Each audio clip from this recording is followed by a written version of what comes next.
Well, Steve, we sat down and talked about 2 games, but obviously last night's game was off, so at least you've had time to reflect on the Lordswood game, which I'm sure you haven't watched it back. You must have been really satisfied with that. I am, yeah, very satisfied. You're good to get a game on at home. I'll go as far as saying I think 3-2 probably flattered Lordswood a little bit, which I don't mean that disrespectfully. I know they're a side that are in very good form. I think they're 8 games unbeaten. I think prior to playing us, both of their goals come from dead ball, which is something we need to address and be better at. First one was a long throw, second one was a free kick. Granted, the guys finished it very well, but yeah, I think both their goals were preventable, and I thought we had almost go as far as saying I think we had a dominance on the game for the large majority of it. And it also felt, looking at that team, when you looked at the lineup and the bench, it was sort of like, it was the first time we felt where you've been able to more or less put out what you might think was one of your strongest teams, but also your strongest squad, because that bench as well all could have started. So it's the first time it felt like, yeah, your team, and it's a strong team. I think any manager wants to be able to look at his bench and see players that can come on and change the game, and I was really fortunate that was the case on Saturday. Bill would have been the only player who was unavailable to me for selection. Obviously he had the suspension for the second yellow at Corinthian. So yeah, and obviously we managed to give Ned a promotion from the 23s, which he grasped with both hands. So it just shows that not only have I got a full squad, but some of the boys are knocking on the door from the 23s and starting to prove that they're more than capable. So it's all looking good. Yeah, and then having said that, it wasn't maybe the greatest of starts. You know, we conceded early to yet another sort of effective cross into the box again. I think when you look back at our last 7 or 8 games, there's a couple of really fast starts. Lid would be one that stands out, but there's been a couple of sloppy starts. Fisher would be another one, and I don't think we started bad again. In fact, we didn't start bad against Fisher or Lordswood, but we've let a sloppy goal. We actually started quite well on Saturday, but then out of nothing, from an innocuous long throw, both our centre halves have allowed Geff, it had to be Geff, didn't it? Geff to get in between them and get a header, which again I thought Bence looked a little bit flat-footed, if I'm honest. Might be being a bit harsh there, but it's just a crap goal out of nothing, and then you know you're kind of having to dig yourself out of a hole a little bit. But credit where it's due, we did. Yeah, because it was a bit like banging your head against a brick wall a bit, because you're right, we didn't start poorly, we started okay, yeah. And we were having most of the game, and that showed, because after they got their goal, I thought we then took more, not total control, but effective control of the game for the rest of the first half, and probably on reflection we edged the first half. 100%. You know? I don't personally believe they had a chance from open play in the first half, whereas I can think Trev's had one that skidded across the goal from a Regan cross that he just hasn't quite connected with. He's had the other one where he's back to goal, he's just got on the spin and the guy's got the block off. He's had a header, which granted is on the back foot a little bit, but it's gone about 6 inches wide of the post. Then you've had Matty's one, which has come across to him on the back post, and he's put it in the snack bar. Difficult one, and pitch probably played it. But yeah, I felt we were showing a lot of intent. Regan was really causing their left-hand side some problems. Matty was having his fair success down the right, and Ned was looking a real handful. So yeah, I think to come in 1-0 down was really disappointing on the balance of play, and that was pretty much the message. I just said to the boys, look, we cannot let this be another one that we lose 1-0. It's happened more times than we want to remember, but credit where it's due again. They've took the ball by the horns. I think scoring so early in the second half took a bit of a weight off, and then we've just ran the advantage home. Yeah, because I mean, whatever it was you said worked, because we were sat there thinking at half time, this has just got Fisher written all over it again, where we're going to be a big team, have the chances and not win. But I thought you rightly came out the second half, and they were much more they were quicker, more offensive. We were directing, attacking them all the time from the off. I think you really have to write your own story. It's too easy to start thinking, oh no, not again. You know, Lingfield, we lose 1-0. Fisher, we lose 1-0. Lordswood away, we lose 1-0. You know, you can almost start writing your own story if you're not careful, but just challenge the boys to not let that happen. And we did. There's no way we deserve to be 1-0 down at half time. And I'm a realist. You know that. But yeah, they were able to make sure it wasn't another sob story. Yeah, because really well. It's after Trev got his goal. It was like a more poacherish type goal, for want of a word. But he finished it really well, and that seemed to be coming right from the off. And then all three goals were great away. You know, Trev poacher, Regan's lob was great. Yeah. They ended up with a penalty and score the penalty was brilliant. All three goals were really good. Again, and I feel like we had, you know, Trev went through second half, tried to lob the goalie. Perhaps he probably won't appreciate me saying it on camera, but perhaps could have controlled it a little bit better. I think again Regan put a couple more good balls in the second half. I think I'm pretty sure we had a corner, which there was a scramble or just got headed. I think Harry maybe just headed one fractionally wide. So I think we had more than enough chances to probably bury the game. Didn't help that we let them back in. Again, another dead ball. So it's the second phase on a free kick. Just didn't pick our men up well enough. Do you remember Kennington at home when that lad hit that worldie in the top corner? You probably don't remember it. They're all ingrained in my mind, but it's very similar to that. I think the guys had a swing at it and it's gone in the top corner. But it just made it, even though it made the score a little bit narrower, I didn't really feel under pressure. I felt that the boys were determined and had enough control on the game. They had that goal disallowed, rightly so, having watched it back, for offside. But other than that, as we said before the camera started rolling, I was a little bit surprised that Bent's got man of the match, because I don't think he had to make any real telling saves. But I appreciate his presence, his talking, his assist for Regan's goal has probably caught the eye. Yeah, because just like you were saying, it was comfortable, and other than their offside goal, but that showed change in the team as well. We actually managed the game out this time, and we managed it comfortably. It wasn't like they were having shot after shot. We knew what we were doing. That's a big change from earlier in the season. I mean, I think having a full squad available is a good start. You know, you can look confidently at making, you know, Ned having to go off after half an hour is not something we would have obviously planned for, particularly when Bill is suspended. But to be able to say, Roars, on you go, that's brilliant. Roars is, and to be fair, I could have turned to Brad, so I had options there. Just to have that, I know, you know, when Walder's cramped up, which is kind of invariable, bearing in mind it's his first start of the year. His last one would have been Corinthian before Christmas. But to have Shieldsy there, who's been fantastic for us, to come on, you know, Dan Tier was struggling with an injury, we decided not to start him, but to have Harry Hudson, who for me was right up there for man of the match, who you could put, you know, just to have that strength in depth, it makes a massive difference, and I guess that's why, you know, the squad is what helps you get over the line, and we're going to really need that, because we're going to have some run of games coming up soon. Yeah, because I mean that emphasised the point we made at the beginning, just how the squad is now sort of settled into being looking quite a solid squad at last. Because I mean, you hinted at it, George got the man of the match, but you could have had whole lot of Siggy played really well. You know, Trevor led the line well. You got Reg and Matty doing well. Harry, you know, full back. There were so many players that could have been picked, and then the bench coming on and doing their job and looking strong. Yeah, all those guys you've mentioned were solid. I thought Nico had a good game. I thought James White, other than, you know, I criticised the centre halves for the marking on the first goal, but other than that, I think Jim didn't really put a foot wrong.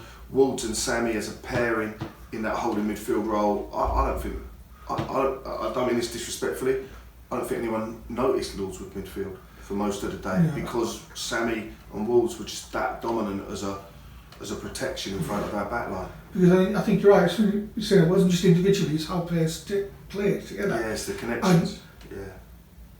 I thought Trev's got 2 goals. Yeah. We're almost taking that for granted. Regan scored an absolute worldie and actually probably beat their left back half a dozen times. We're almost taking that for granted because you just expect that to happen. Exactly. And so again, the performance level was high from most of the boys. And do you know what? I thought Brad come on. I know he wants more minutes. I've told him he's going to have to be a little bit patient. He's possibly a bit miffed that I've leapfrogged in his eyes Ned ahead of him, although I think Ned's performance probably answered anyone who might want to talk about that. But Brad, I thought when he came on, there was a couple of times he held the ball up in the corner. We managed the game really well, and we didn't allow. I mean, you compare that to Lid, we're in a winning position, and our inability to manage that one out, which has cost us 2 points. The way the boys managed that game out, the final 10 minutes, and the referee, he come up with 2 minutes stoppage time in the first half when there must have been at least 8 or 9. Yeah. And then somehow the second half he's come up with 6 minutes. Anyways, it didn't matter in the end.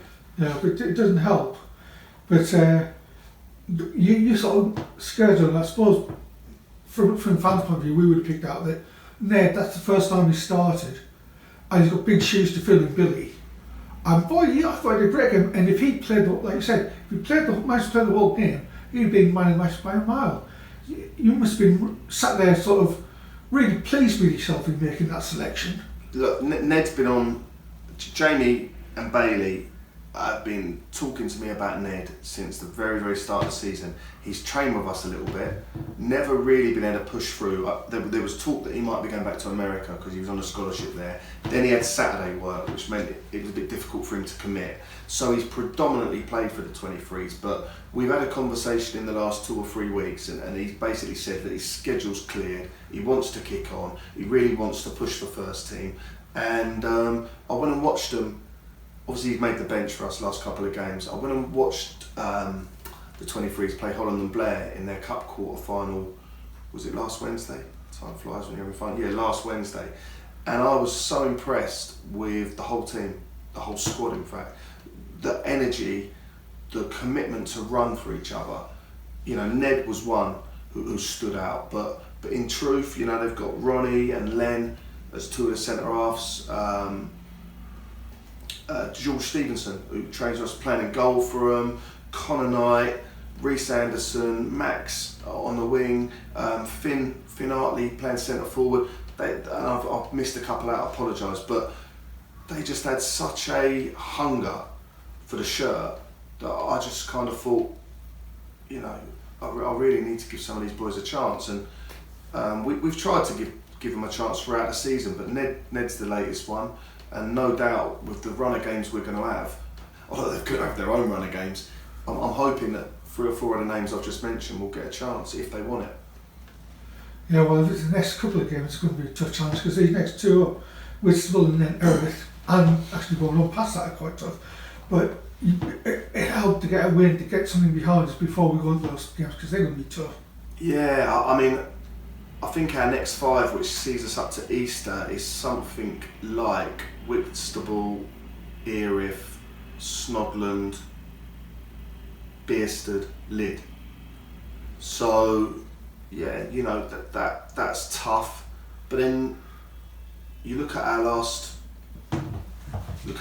I mean, I think I was looking at it earlier. Like our last 8 games, which takes us back to the Rustle derby. So effectively this year, our last 8 games, we've won 3, we've drawn 2, we've lost 3.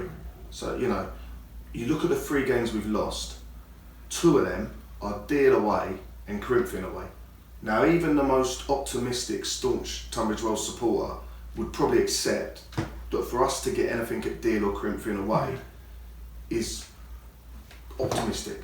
They're probably going to finish 1st and 2nd in the league. That'd be my prediction. So actually, you look at our last 8 games, we're probably only talking about Fisher as being the one result where you probably say we've underperformed. Yeah, we did. We lost 1-0 to a moment of quality on a very difficult day. But Fisher just went and beat Whitstable 4-0 on Saturday. Yeah, it just at shows. Whitstable. So what's difficult and what's easy? I don't actually know in this league. It's whoever decides to turn up. and take their chances and ride their luck and grab it by the horns. And I think we showed on Saturday that we're hungry enough that if we can get that level consistent, why not? Yeah. Who should we really be scared of? Yeah, because I think it's, other than about maybe bottom 2 or 3 teams, there's no team in that league that's actually that bad, from one of the better phrase.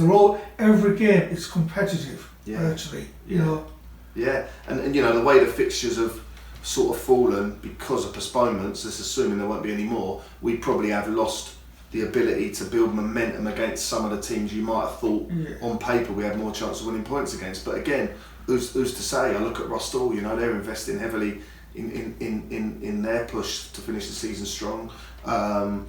No one's chucking in the towel. Holland and Blair have made some good signings. So what's easy and what's difficult? Yeah. We're all scrapping, and that's the way it's going to be till the end of the season. Yeah, because sort of hinting at the last couple of things I want to talk about, which was first, missing so many games must be having an impact on not just going forward, but actually now, actually building any momentum must be hard. And then going forward, you're going to have all those games to play. I suppose the one positive is it gives you a chance to get people physically fit that maybe are recovering knocks and injuries. Then you've got match fit though, that's the only problem. You know, look at someone like Sammy, he's coming back after a hell of a long layout and he probably thought he would have played more than 3 games in the period he's been here. That said, I think most of us, when we sign up for this level of football, most of us probably expect we're going to play twice a week and train once, or if we've only got 1 game, we're going to train twice. Now, for reasons outside of my control, we're not able to do that. So, yeah, you know, it's not ideal, but it's what it is. I can't. Yeah. What's the point of moaning about it? Yeah, because I mean, with that sort of context, I mean, what are the targets for the rest of the season now then? Well, there's 30. We said before Saturday there was 42 points to play for. We've obviously took 3 of them, so there's 39 left to play for. I think looking at the table, I don't want to get this wrong, I might have to refer. Fisher are 12th, I think, and they're 11 points ahead of us, but we've got 5 games in hand of them. I would like to, at the minimum, say let's try and hunt them down. Now that ain't going to be easy because number 1 they just beat us, and number 2 they've just battered Whitstable, who we've now got to play, and no doubt I'll be smarting and looking for revenge. So I think 12th is a good target to aim for, and I hope it don't sound underwhelming to people, because I think if we start talking about playoffs, we're probably deluding ourselves, aren't we? Let's be truthful. I think you've got to be realistic, given where we are and what we've been through. That's still not a given. You've still got some, like I said, those 5 games in hand. Which means nothing, doesn't You're it? playing them Tuesday sort of thing. It's not going to be easy, and like I said, the next 5 games, if you look at it on paper and you think, if we come out with any points from that, we've had a result. And that's not being negative, it's just an acceptance of where we are at the moment. We're going to aim for everything, but really, like I say. I think, to be honest, the main thing is that if the weather dries out a little bit and it gets a little bit warmer, and we've got a lot of those games at home, and hopefully we can just sow a little bit of optimism, not only into the playing squad, but also into the support base, that we are actually heading somewhere. Do you know, that actually, you know, like hopefully when you guys turn up on Saturday, you can actually say, well, do you know what? I can actually see there's a core of a good team there. There's something to be optimistic about, because before you know it, we'll go into the summer, and then, you know, a hell of a lot of things have got to happen so that we can hopefully hit the ground in a little bit better state than we did this season. Yeah. So I suppose, with all of that said, and you want to finish on a positive, I suppose the biggest real great positive was watching the boys warm up, and then you PK Wallace kid at home, which was great to see. Yeah, first home game since we had the training gear collected. Shame Dan and Katie weren't there. They're actually on holiday, although that, you know, as always, sent their best wishes. But yeah, I think you've already highlighted it, and the boy, you know, everyone feels a little bit more unified and a little bit more part of something when you look the part, and we've all got the same identity, and we're not turning up looking like rag-ass rovers. And that was fantastic. And again, for the 100th time, you know, massive thanks to PK Motors, because it makes a hell of a difference. Just makes us feel a little bit more the part. and ultimately it won't necessarily help us win, but I was watching that Sunderland documentary that's on Netflix, and they were just saying, they were talking to all the people behind the scenes, and they were all saying, like, if I can just do my little bit, it might just add that 1%, and all those little 1% hopefully help us on the pitch, and that's kind of what I guess PK Motors, he's just one of those things that it's not going to guarantee us any points, but just if everyone does their little bit, you can only hope that kind of helps us push where we're trying to go. Yeah, so brilliant then. Well, let's hope we take that into the Whitstable game and get another 1%. Yeah, nice trip to the seaside. Be good to see you all there. Cheers. Cheers.